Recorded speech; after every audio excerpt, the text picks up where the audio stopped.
هو ليه سموا العصر الحجري بالاسم ده؟ عشان جدي كان اسمه الحجري. بس يوجه رسالة للإكس، أنا لو شفتك في شارع هخلي وشك شوال. هتغني ايه محمد النهارده؟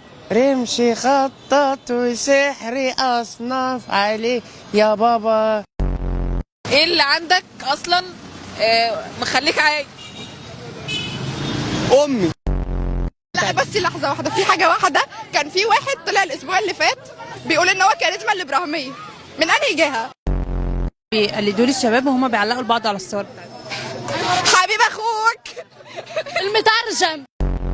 عمرك جبت لها هديه في جبت لها. جبت لها ايه؟ يعني اتكلم بصراحة ولا جبت لها كل حاجة حلوة والله. وجهي رساله للست اللي بتضحك عليها بسرعه.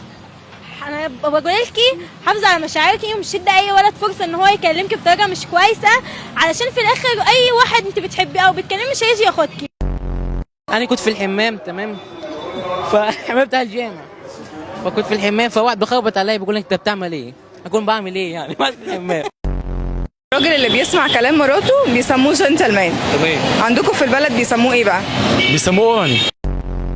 مرة واحد اسمه أمير، واحد صاحبه خبطه لزق في الحيطة. حلوة صح؟ عارفة نيوتن؟ نيوتن. نيوتن دي بقى